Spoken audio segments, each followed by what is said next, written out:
Olá, bem-vindos à Vichy Soares. O meu nome é Miguel Santos Carrapatoso, sou jornalista e editor adjunto de política do Observador.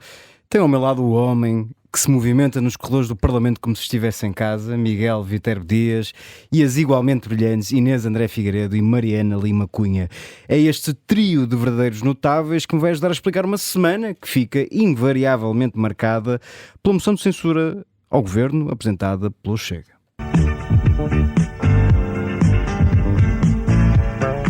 Porque é que tem uma empresa da sua família na sua casa? Porque é que como é que faturou este dinheiro? E porque é que não nos diz quem foram os clientes e se foram clientes públicos desta empresa? É só isso. Eu nunca me furtei a responder a nada. Eu sou assim, vou continuar a ser assim. Com alguma incompreensão da minha parte, sinceramente, que o Primeiro-Ministro não tenha decidido matar logo o assunto. Estou muito tranquilo. Mas o barco não se agarra sem esclarecimentos. Não é ser populista exigir explicações de um Primeiro-Ministro, era só o que faltava. Farei aquilo que é a minha obrigação, com toda a tranquilidade. Não queria estar a pronunciar-me sobre essa matéria. Não há assuntos tabu, dizia Pedro Nuno Santos, e nós concordamos. Portanto, para discutir tudo isto e muito mais, venha daí a refeição mais deliciosa da política portuguesa. Miguel Viterbo Dias, eu disse que conhecias os corredores do Parlamento como se estivesses em casa, mas sei, e sabemos todos, tens algo a anunciar aos nossos ouvintes, estás quase a mudar de casa. Não é sei verdade, se queres... finalmente vou ter corredores até.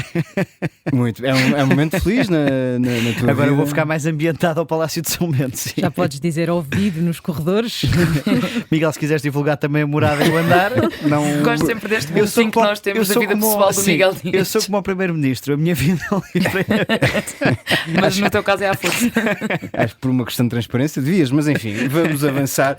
Esta semana tenho uma sopa com tudo para vos servir, porque de facto vamos falar de muita coisa, mas está tudo relacionado no fundo. Soube, entretanto, que Espinho recebe anualmente um festival de sopas, portanto até isso nos ajuda. Mas comecemos pela moção de censura. Estamos a gravar este programa quinta-feira às 8 da noite. Sexta-feira teremos a discussão da moção de censura, que será chumbada, ao que tudo indica, pelo menos. Se ouvir isto no sábado de manhã. Mas será seguramente um momento que vamos acompanhar com muita atenção. Miguel Viterbo Dias, Luís Montenegro está em maus lençóis? Só depende dele estar em maus lençóis. Tem tudo para ficar em bons lençóis e rapidamente, que é isso que se pretende amanhã no debate da moção de censura. Rapidamente já não será. Rapidamente já no contexto do debate da moção, não no contexto geral, porque realmente para quem guarda tanta caixinha sobre os detalhes à volta da empresa que criou, diria eu que há alguma expectativa que amanhã Luís Montenegro traga um golpe de asa qualquer bem planeado do Brasil, tem aliás muitas horas para o preparar na viagem, e consiga secar a polémica de André Ventura rapidamente. Se não conseguir é porque realmente há ali rabo de palha que merece esta iniciativa política e que merece todas as críticas. Luís Montenegro até tem contado com alguma parcimónia por parte da oposição. Pedro Nuno Santos tem pedido esclarecimentos, mas sem pôr muito o dedo na ferida. Estará a aguardar tranquila e serenamente, utilizando também expressões de Luís Montenegro, pelo debate de amanhã. E por isso é bom que o Primeiro-Ministro amanhã traga os detalhes que se pedem para que a situação possa ficar definitivamente enterrada. Para os nossos ouvintes e leitores que não tiveram a oportunidade de perceber exatamente o que está em causa, Luís Montenegro foi sócio-gerente de uma empresa, entretanto é verdade que passou-se, se assim quisermos, para a mulher, mas durante o período em que foi sócio-gerente da empresa, uma empresa de Espinho, ou com sede em Espinho, na casa de Luís Montenegro, faturou cerca de 500 mil euros. Não sabemos exatamente que serviços prestou, sabemos que foi na área da consultoria relacionada com a proteção de dados, mas não sabemos que serviços prestou, que clientes teve e que contratos, na verdade, celebrou. Mariana Lima Cunha, acreditas que Luís Montenegro conseguirá acabar com o caso já na sexta-feira no Parlamento? Eu não te sei responder a isso porque eu não sei por que razão é que ele ainda não acabou com ele e acho que é isso que falta perceber. Acho que há várias dúvidas aqui neste caso.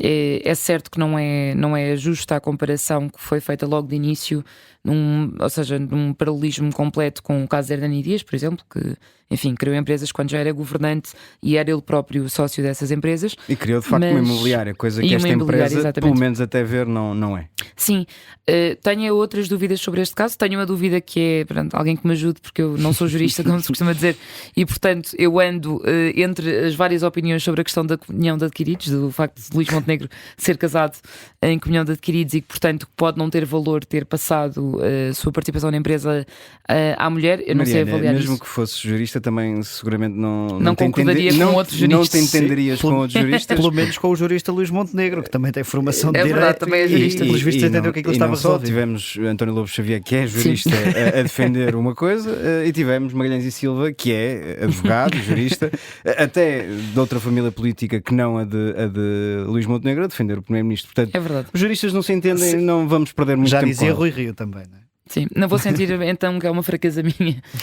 E acho que há outra questão. Tu não tens fraquezas, Mariana. Obrigada, Miguel. Acho que há aqui outra questão que é quando Luís Montenegro começou por dar explicações que só deu até agora por escrito e ao Correio da Manhã, falou numa empresa que parecia uma coisa muito inocente e muito que tinha só a ver com a gestão de uma herança familiar, era uma coisa pequena, e que entretanto se transformou na tal faturação dos 400 mil euros ou mais 400 mil euros, numa empresa em que aparentemente os sócios não têm especialização para aquilo, para o tipo de serviços que foi prestado. E portanto, sim, eu acho que há várias questões aqui que têm de ser esclarecidas. O que me preocupa de facto é porque é que Luís Montenegro ainda não as veio esclarecer. Acho que a política da gestão dos silêncios não funciona para casos como este, que são muito concretos e muito objetivos, e se Luís Montenegro teve tempo para dar respostas escritas ao Correio da Manhã, provavelmente também, ou para escrever um tweet a dizer que no futuro, na moção de censura, no debate da moção de censura, viria responder a isto, acho que também já tinha tido tempo para se pôr à frente do microfone e explicar o que é que se passa. Isto já correu mal a partir do momento, desculpem, que amanhã vai ter que ter 13 responder horas desta questão, não é? E não foi só o Correio da Manhã a fazer estas perguntas, muitos outros órgãos de comunicação social fizeram, o Observador também.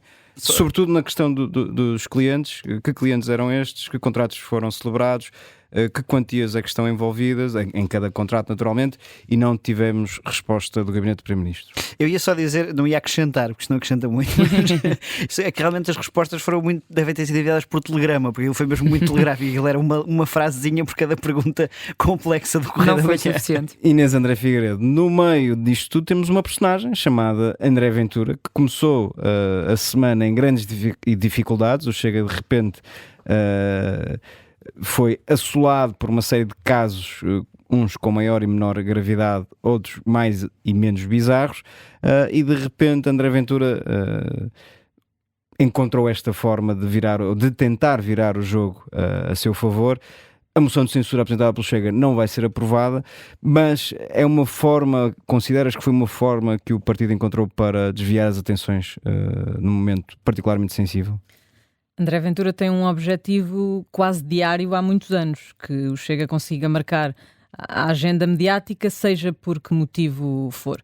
E o que aconteceu nas últimas semanas, como dizias, é que o partido foi engolido por essa mesma agenda mediática, que muitas vezes André Ventura consegue marcar, com casos atrás de casos, e no fundo aquele dedo sempre apontado aos casos e casinhos acabou por fazer ricochete. Essa questão da empresa criada por Luís Montenegro e todas as dúvidas trazidas a debate por André Ventura foram obviamente um balão de oxigénio que permitiu ao líder do Chega refocar-se, no fundo, num tema específico, ainda por cima que envolve o Primeiro-Ministro, e no fundo André Ventura, ao contrário do que tem feito nas últimas semanas, consegue sentar-se, fazer até uma conferência de imprensa como fez hoje, explicar-se, lançar suspeitas, deixar dúvidas no ar, sem ser constantemente confrontado com questões que obviamente embaraçam o partido, e isto já foi reconhecido até pelos dirigentes. Mas mais do que isso, eu diria até que André Ventura conseguiu marcar a agenda e voltou a conseguir encostar o PS à parede, coisa que não fazia o PSD. Não, neste caso o PS, porque era algo que já andava a tentar voltar a fazer há muito tempo, tanto que Pedro Nuno Santos já se demarcou da moção de censura, mas no fundo não conseguiu distanciar-se totalmente do dar a mão a Luís Montenegro, quando vem até a ser acusado por um ministro do facto de se ter colado ao extremismo e de estar a ser populista ao Mas pedir aqui a pergunta é, explicações. será suficiente para inverter o estado de coisas? Estes casos, que foram muitos e alguns deles muito graves e com contornos muito graves, esta manobra de diversão será suficiente para apagar as semanas que o Chega viveu e pode vir a viver? Acho duas coisas sobre isso. Primeiro, as moções de censura são um modus operandi do Chega há muito tempo. Já António Costa foi alvo disso, agora Luís Montenegro está lá e voltará a ser. E Ventura gosta tanto delas que admite retirar esta, o que dá depois Exato. margem para O que mais dá tarde para ainda mais uma este ano. Ainda há uma oportunidade. Era isso que eu ia dizer, mesmo que esta cartada seja escutada aqui, a partir de setembro pode haver outra, porque o Chega tem direito, como grupo parlamentar, a uma moção de censura por sessão legislativa, portanto, nem sequer esgota aqui as possibilidades. Obviamente, vê um caso com Luís Montenegro e quis aproveitá-lo. Por outro lado, não há dúvida nenhuma de que o eleitorado do Chega, como aconteceria com qualquer outro partido, pode fugir e ficará preocupado com estes casos de justiça que estão em cima da mesa. Eu diria que há aqui uma diferença. O eleitorado fiel a André Ventura, que apesar da gravidade dos casos, consegue alinhar naquela estratégia que foi montada pelo Chega de tentar mostrar que é diferente na reação, que obviamente tem os casos lá dentro, mas que é diferente a reagir. E o eleitorado mais moderado que o Chega conquistou nestas últimas eleições e que permitiu uma bancada da dimensão que o Chega tem, principalmente aquele que roubou ao PSD, e que é composto por descontentes do sistema e que podem ficar especialmente desiludidos por acharem que afinal o Chega é um partido do sistema, que com estes casos se vem a comprovar. Mariana Lima Cunha, faço-te a mesma pergunta. Isto pode ou não ter impacto eleitoral no Chega? Não é só um caso, são casos graves, alguns deles, que tocam até em algumas bandeiras do partido. Isto pode ter algum efeito no eleitorado do Chega, no comportamento do eleitorado do Chega? Acho que só mesmo com uma multiplicação de casos, não é? Porque nós começámos por falar disto. Lembro-me de começarmos a discutir isto quando aconteceu o caso de Miguel Arruda, e eu na altura o que achei foi que era um caso tão quase anedótico e bizarro, que permitia a André Ventura descolar-se imediatamente e que mais uma vez aparecer como o disciplinador e o produtor de casos exemplares, e que isso não o tocava. Agora, eu não sei dizer qual é que é a linha que separa, porque não tenho um grande ressentimento profundo em relação ao sistema e, portanto, não sei avaliar qual é a linha que separa, enfim, o que é a aceitação das pessoas que estão fartas do sistema e fartas de políticos, de tudo o que o André Ventura possa fazer, porque aparentemente ele é uma voz diferente dos outros por critica aos outros, e em que ponto é que isto resvala para, bem, afinal não há grande diferença entre ele. Eu sei que numa vista já dei este exemplo, que quando Donald Trump dizia que podia levar um tiro na Quinta Avenida, que as pessoas continuavam a votar nele. Dar um tiro, exatamente. Levar se calhar até. Que podia dar um tiro a alguém na Quinta Avenida, que os votantes continuavam a votar nele, e não era porque fossem completamente acríticos, era porque estavam tão fartos de tudo o resto e da misturada que para o eleitorado, na cabeça do eleitorado, eram os partidos tradicionais, que qualquer coisa que viesse seria melhor, viesse ela de onde viesse. E André Ventura tem-se identificado a montar o esquema da resposta, que é sempre aquele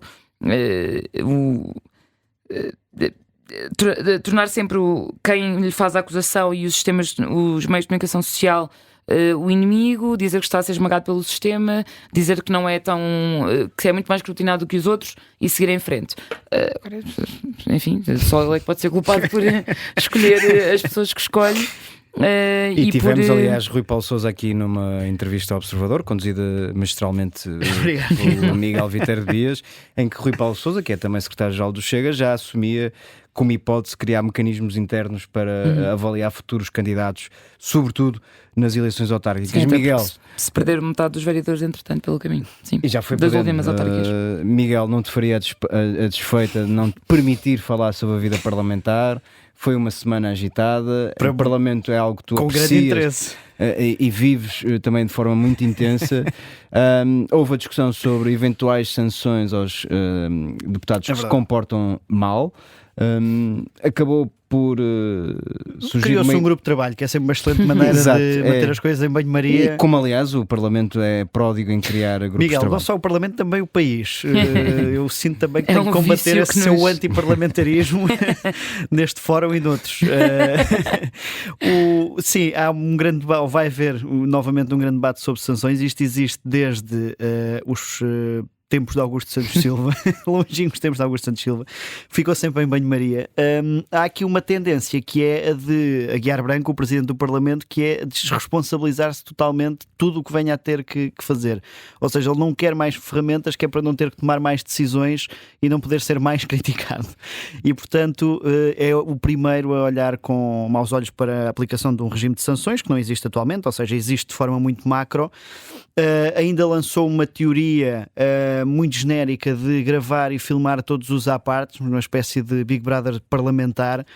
Ainda hoje eu estava a dizer, e é uma sugestão que deixo para os 3 canais televisivos, seja na Opto, na TVI Player ou na RTP Play, que é a possibilidade de podermos aceder à cara de cada deputado e termos acesso a uma câmara em tempo real para ver o que é que cada um está a dizer. Aqueles microfones como na Casa dos Segredos, em que ao peito. Podia ser a maneira de resolvermos isto, quiçá.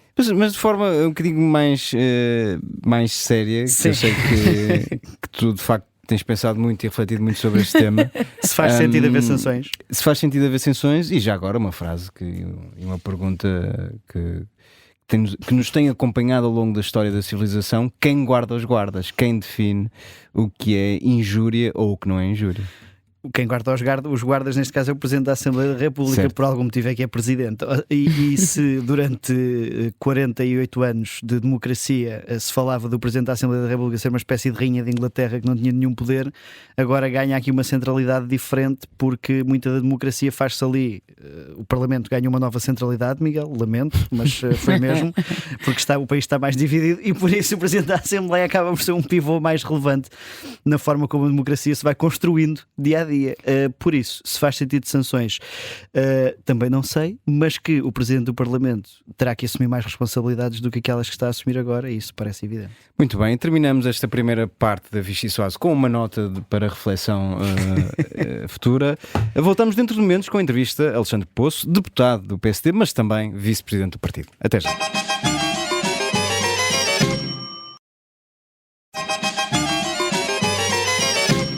Olá, bem-vindos. Estamos de regresso à Vichy Soase, na segunda parte. Temos connosco Alexandre Poço, deputado do PSD e vice-presidente do partido. Como dizia na primeira parte do programa, estamos a gravar esta entrevista às 8 da noite de quinta-feira. Sexta-feira teremos a moção de censura. Ainda assim será tema da nossa entrevista. Mas comecemos pelo caso do momento. Nos últimos dias, Luís Montenegro tem estado sob enorme pressão por causa da empresa de que foi sócio-gerente. Nesse período, a empresa faturou quase 500 mil euros, 483 mil para ser mais exato. Por uma questão de transparência, o Primeiro-Ministro não deveria revelar que clientes teve durante o período em que foi sócio-gerente? Bem, então, boa noite. Obrigado por me terem convidado. É um gosto estar convosco. O Primeiro-Ministro, desde o momento em que foi confrontado com um conjunto de questões por parte do Correio da Manhã, respondeu às mesmas. Depois, a situação ganhou, no meu entendimento, dois tipos de contornos. Surgiram, por um lado, mais questões e, por outro lado, houve um partido político, o Partido Chega, que decidiu cavalgar esse assunto, lançar um conjunto de insinuações e procurar enlamear o Primeiro-Ministro através da apresentação de uma ridícula moção de censura. Nesse sentido, aquilo que o Primeiro-Ministro, depois de já ter dado um conjunto de esclarecimentos ao órgão que fez a investigação e que lhe apresentou um conjunto de questões, é de que tudo aquilo que tenha a dizer a mais dirá no sítio onde os primeiros ministros respondem, em primeiro lugar, que é na Casa da Democracia. Também respondem à comunicação social, a Vossas Excelências, mas por norma, por princípio, respondem. E, portanto, até por um facto, o Primeiro-Ministro tem estado fora do país, está numa importante cimeira luso-brasileira, há essa tradição, e eu penso que é uma tradição positiva, de respeitar o Parlamento sabendo que há um debate. E eu entendo que nesse debate, agora ao cerne da questão, o Primeiro-Ministro poderá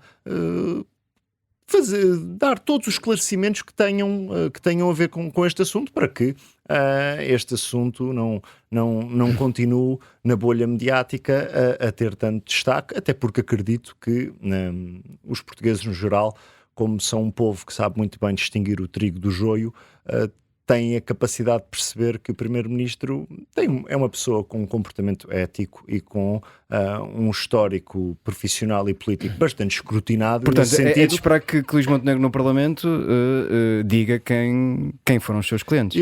Eu não sei o conteúdo da intervenção. Mas por uma questão de transparência não deveria dizer? Se o Primeiro-Ministro entender que deve dizer, está no seu direito, mas acrescento também um facto. Não sabendo do conteúdo, eu coloco aqui também algumas questões. Por exemplo, muitas vezes existem questões de confidencialidade quebradas por Luís Montenegro, que revelou um dos clientes que teve a Cofina, no caso. É por isso que eu estou a dizer, se o Primeiro-Ministro entender, dar mais esclarecimento, até porque na entrevista que deu ao Correio da Manhã até refere que um dos clientes, penso que tinha sido ou uma empresa do Universo, ou uma empresa, Cofina, poderá acrescentar mais detalhe, mas eu penso que o Primeiro-Ministro amanhã dará uma resposta cabal a tudo. Eu acho que, mais uma vez, os portugueses perceberão que o país não tem nem uma picareta falante, nem um monge ermita. Tem um Primeiro-Ministro que está a governar, que presta esclarecimentos, que fala sobre os assuntos.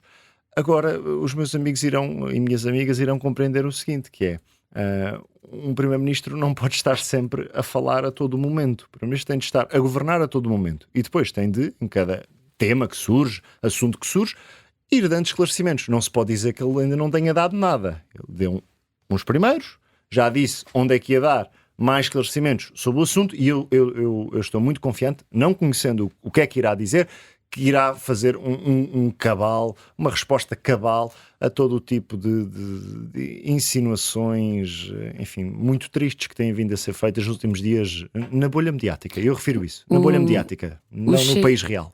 O Chega apresentou essa moção de censura, está condenado ao insucesso, como já sabemos. No entanto, estando em causa a própria imagem do Primeiro-Ministro, o Governo não devia apresentar uma moção de confiança. Mas está em causa a imagem do Primeiro-Ministro? Está a ser colocado em causa. Está a ser censurado. Pelo Chega, sim. Pelo Chega, e portanto o país e todos nós teremos sempre de perceber se queremos ou não ir atrás da leitura que o Chega tem. Do ponto de vista maioritário, penso que o Chega não representa os portugueses. Mas repare que Pedro Nuno Santos também levantou questões e exigiu esclarecimentos de uma Luís forma Montenegro. também, não é só no meu entendimento, relativamente capciosa. De forma capciosa. Mas não é legítimo pedir explicações. Mas foi o que Pedro veja, Nuno Santos fez. Este governo já passou nos últimos meses por vários testes parlamentares.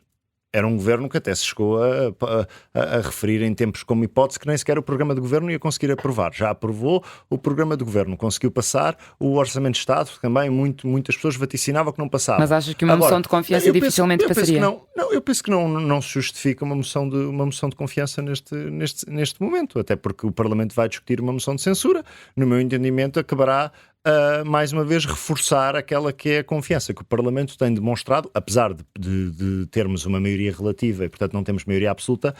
Este Parlamento, e com uma grande fragmentação de forças políticas, este Parlamento tem sido, eu diria, um palco em que o Governo vai tendo dificuldades, e nós já também o denunciamos, mas também já conseguiu aprovar instrumentos importantes. Agora, no meu entendimento, o Governo não tem neste momento que apresentar uma moção de confiança. O que o Governo tem é de trabalhar e avançar para a frente. Este não é o único caso que abala o Governo. Tivemos a demissão de Hernani Dias, temos um secretário de Estado, no caso de Jean Barroca, que é notícia depois de ter sido contratado por uma autarca do PSD quando era deputado municipal e líder conselheiro.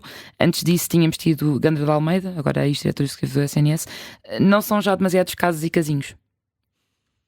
Veja, há aqui uma questão que ilustra o ar dos tempos. Ou seja, nós estamos num momento, numa situação em que o país cai muitas vezes na discussão destes assuntos num manicaísmo um pouco infantil, que é o seguinte, que é, se a pessoa está só na política o tempo inteiro, se provavelmente fez da política a sua única vida, e que no meu entendimento é uma opção legítima, é um desqualificado, um inútil, e provavelmente não saberia fazer outra coisa fora da política. Se tem passado profissional, se ao mesmo tempo que está na política, porque há funções em que isso é possível, acumula com funções... Aqui estamos a falar de casos em que ou não foi possível... Deixa-me só concluir. Sim. pessoas que acumulam no presente responsabilidades políticas com o desempenho das suas funções profissionais e da sua vida profissional. Ou porque vão no futuro voltar à sua vida profissional, fica sempre uma mancha de suspeição. Eu não estou a dizer que fica para mim, eu estou a dizer que há muitas vezes este debate que eu penso que é difícil. As situações que me falou, cada uma delas são diferentes, até porque a situação não são casos em que as pessoas estejam a ser criticadas só porque trabalhavam. Eu sei, mas a situação do diretor executivo é uma, a situação do Estado de Estado, Hernani Dias, que reconheceu que podia, com aquilo que aconteceu com a criação das empresas, ou seja, podia colocar aqui o governo em maus lençóis e, portanto, decidiu sair. A situação de Jean Barroca, que penso que a última função profissional que teve era ser sócio de uma consultora e que, daquilo que conheço dele, é uma pessoa que tem um percurso profissional assinalável. Todas elas são diferentes e eu penso que há também aqui um padrão, estas notícias têm vindo a ser noticiadas, mas eu gosto de pensar porque é que se calhar estamos tão focados nestes micro assuntos. Também aconteceu no governo de António Costa, por exemplo. É porque eu acho que as coisas estão genericamente a correr bem ao governo. Há problemas, eu não venho aqui dizer que não há problemas, eu não vivo na Lua, há problemas. Há problemas, há problemas em várias áreas aos quais nós estamos a procurar responder. Mas veja, as oposições ou até os comentadores políticos, como não há tanto, às vezes, tema para criticar naquilo que é o desempenho governativo, não dizendo que não existem problemas, porque eles existem, nós estamos a resolvê-los e temos uma postura bastante humilde na forma de olhar para os problemas e para cada um tentar resolvê-los. Penso que têm de estar mais entretidos com este tipo de assuntos. Alexandre Poço fez uma grande parte da sua afirmação política aqui no distrito de Lisboa. O partido foi fortemente abalado pela acusação da Operação Tutti Frutti. Luís Newton, líder da Conselhia Autarca, e também Ângelo Pereira, líder da Distrital, deviam abandonar todas as funções porque acabaram por deixar só as mais mediáticas, digamos assim. Mas essa é sempre uma decisão individual dos próprios, até porque, enquanto dirigente do PSD, e hoje tendo responsabilidades nacionais, há um princípio que nós temos, que é de respeitar não só a autonomia da nossa hierarquia, mas também o espaço de decisão de cada um, até porque as situações são sempre diferentes umas das outras. Eu penso que o cerne da questão do caso Tutti Frutti, que teve uma acusação deduzida, centrava-se muito em episódios no Conselho de Lisboa. Portanto, houve uma ilação que o partido tirou do ponto de vista da sua organização interna, através de uma decisão da Direção Nacional, foi para que não existisse qualquer suspeita, tomou duas decisões. Por um lado, as pessoas que estão neste momento acusadas e que naturalmente vão agora a julgamento, mas é que a questão ou seja, não serão novamente candidatas. E por outro lado, porque se levantou essa questão, e a comunicação social também levantou essa questão, que é, então, mas não são candidatas, mas vão poder estar a escolher outros candidatos. Avocaram a decisão. Portanto, eu acho a minha que questão o partido... é que, por exemplo, Hugo Soares mostrou a porta de saída a Carlos Eduardo Reis, antes de ter conversado com ele até. Porquê é que não mostrou a porta de saída para estas funções de Luís Newton e Ângelo Pereira? Lá está. Há aqui patamares diferentes daquela que pode ser a intervenção do presidente do grupo parlamentar, daquela que é também secretário-geral? Eu sei, mas daquela que é num partido em que nós temos autonomia das nossas estruturas e em que quem escolhe os dirigentes das nossas estruturas são os militantes de cada uma das secções. E do ponto de vista daquela que é a implicação da acusação Tutti Frutti para as próximas autárquicas, tomaram-se estas duas decisões. Do ponto de vista da permanência ou não de cargos, nomeadamente no grupo parlamentar, entendeu também o grupo parlamentar a ter uma posição de que não estariam reunidas as condições para que os deputados acusados pudessem manter-se. No caso de Luís Newton e Ângelo Pereira, o que é que faria no lugar deles? Deixaria todos os cargos? Ou acha que faz sentido esta decisão? Veja... Eu dando uma resposta ou outra, parece que estou a ser, como é que eu vou dizer? Eu não gosto de ser injusto para com as pessoas, nem gosto de ser ruim para com as pessoas. E portanto, se eu lhe disser, olha, eu vou-lhe dizer uma coisa, pensaria na vida. Pensaria se tinha ou não condições para continuar. Até porque as situações são diferentes, a situação de uma pessoa face à outra são diferentes. São pessoas que eu conheço, com quem faço política no Distrito de Lisboa.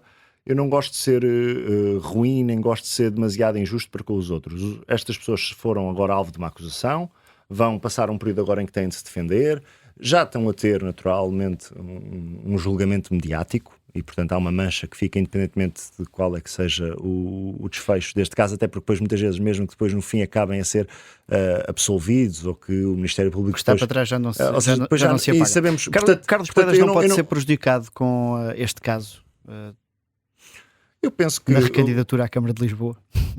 Há aqui duas dimensões. Há a dimensão do presente e a dimensão do futuro. A dimensão do presente, justa ou injustamente, até porque já houve aí uma situação em que se calhar depois acabou a situação por se revelar, pronto, com aquilo que eu estava a dar um exemplo. A pessoa depois acabou por não ter consequência judicial e acabou por ter ali um pouco prejudicada nos seus direitos políticos, mas Carlos Moedas, falo de um caso de um vereador que saiu e que regressou, porque entretanto o seu processo judicial terminou e penso que não foi condenado a nada.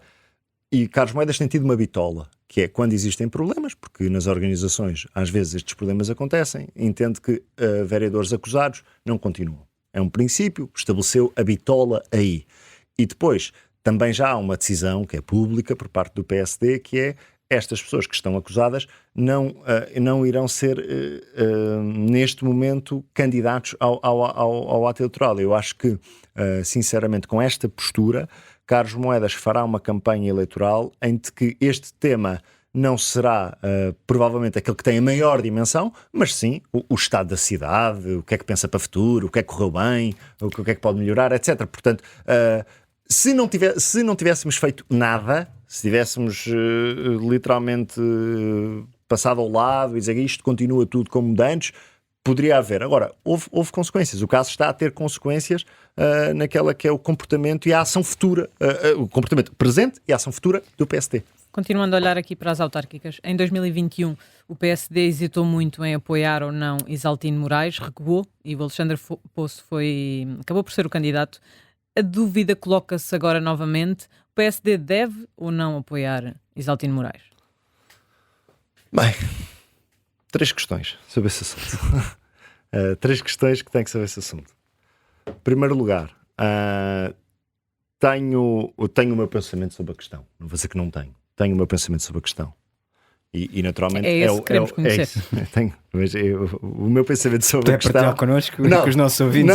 Não, mas tenho pensamento sobre a questão. É o meu conselho. Atualmente, por acaso, já estou a viver em Lisboa, mas é o meu conselho. Toda a gente sabe, tenho uma ligação fortíssima ao Oeiras, nasci em Oeiras, fui o último candidato do PSD e, portanto, também penso que tenho maiores responsabilidades quando falo do tempo. Portanto, tenho o meu pensamento.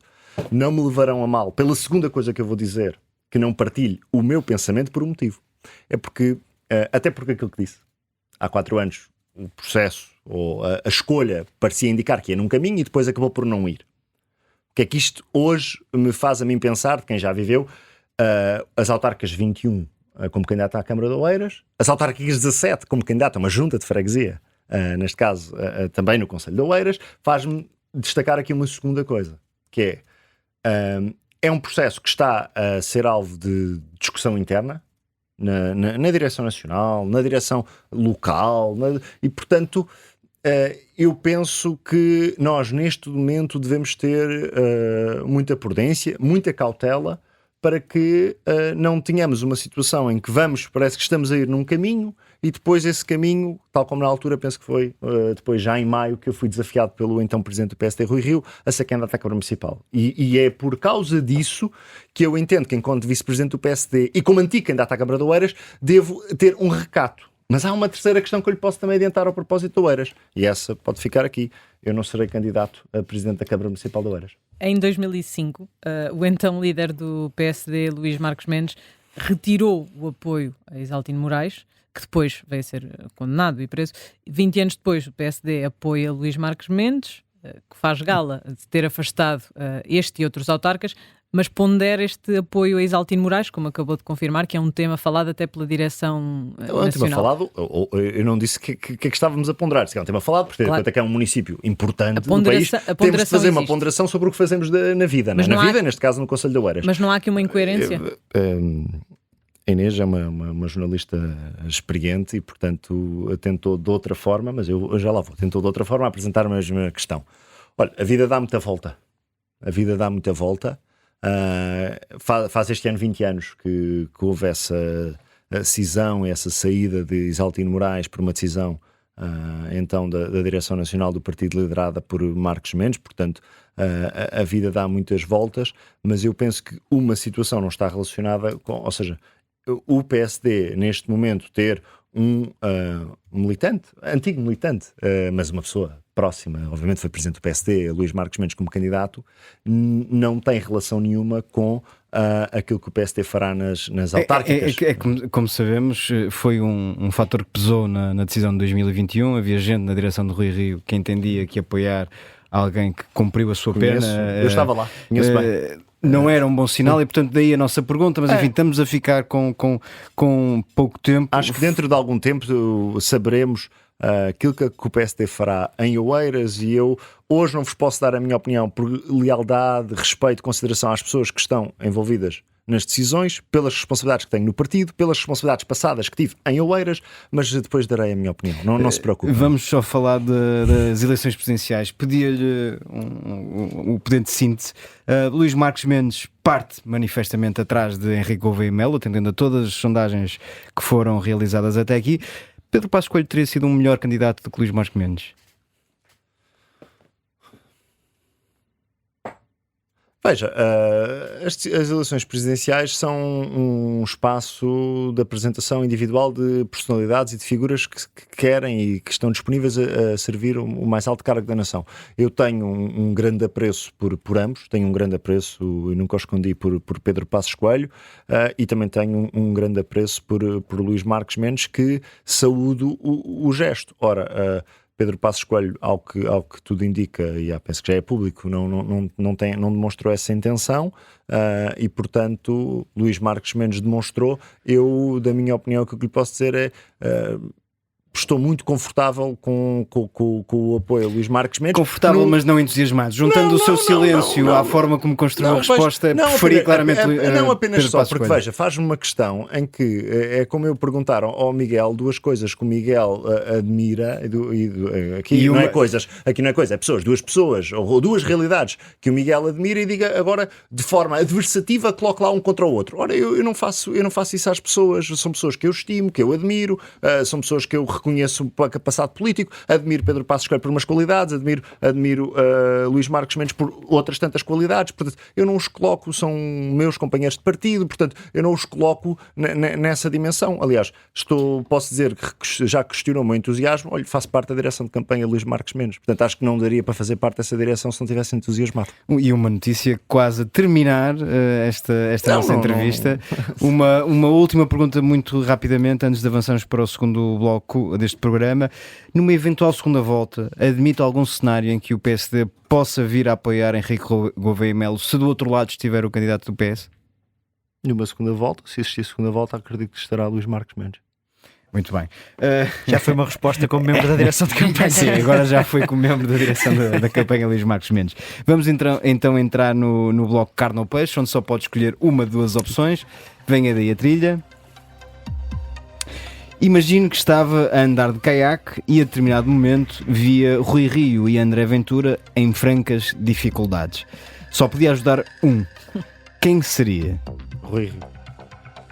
Ajudava de imediato Rui Rio. Tem a oportunidade de voltar a acampar, como fazia nos seus tempos de escoteiro. Com quem é que gostava de partilhar essa experiência? Rita Matias ou Mariana Mortágua? É sim, mas eu neste momento estou noivo. Ou seja, eu tenho uma namorada que gosto muito. Vou assumir. É só acampar. Vou revelar que fui eu que preparei esta pergunta e eu tive o cuidado de dizer não era partilhar a tenda, era partilhar a experiência de acampar. Só acampar. Para acampar, talvez a Rita Matias. Mas eu aqui percebi mal a questão. Não é partilhar a tenda, não queremos pôr em apuros. Não era para pôr em tantos problemas. Não, era mesmo por aí. Mas se for para acampar. Se bem que o bloco é mais de acampamentos. O bloco é mais de acampamentos e acha que tudo se resolve, se calhar, às vezes à base de acampamentos. Jogou futebol durante uma parte da sua juventude. A quem é que preferia fazer um carrinho com alguma violência? Gouveia Melo ou António Vitorino? É assim, olhando para o aspecto físico e para a composição física dos dois, eu acho que Gouveia e Melo aguentaria melhor o carrinho mais violento. Até porque eu também sou uma pessoa alta e, portanto, penso que isto deve ser mano a mano. Nós devemos ter sempre a noção de, nos embates em que nos colocamos, talvez com um carrinho violento, acho que seria com fair play. Para amarelo só. A Gouveia e Melo.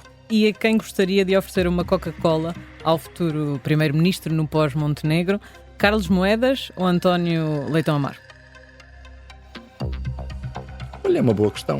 Lá estão vocês a colocar-me perante situações em que eu, entre pessoas, ambas que admiro, a ter de escolher. No pós Luís Montenegro, eu acho que falta tanto tempo por esse tempo e os meus amigos vão perceber isso um dia. Ofereci uma Coca-Cola a qualquer um. Talvez vou escolher o Carlos Moedas. O Leitão Amaro não me leva mal. Muito bem, o nosso convidado, como é hábito, tem a prerrogativa de escolher uma sobremesa, no caso, uma música. Que música é que nos traz e porquê? Eu trouxe o People Have the Power porque acredito que quando nós estamos na política, e apesar dos políticos estarem muitas vezes também imersos na bolha mediática, imersos naquilo que é o comentário semanal, diário, nós nunca nos podemos esquecer daquele que é o responsável máximo no final do dia pelo futuro do nosso país. E esse futuro é o povo. E eu, à medida que estes tempos de governação da Aliança Democrática têm avançado e vamos em frente, eu estou muito confiante que o bom povo, apesar de muitas vezes os cães ladrarem muito à caravana, o bom povo no final do dia vai olhar para a nossa governação e dar-nos um bom voto de confiança. Portanto, confio muito no povo. E é esse o nosso destinatário final da política. Alexandre Poço, muito obrigado por ter vindo a esta Vichy Soares. Os nossos ouvintes já sabem, podem ouvir-nos na Rádio Observador, mas também no site e nas plataformas habituais. Até lá!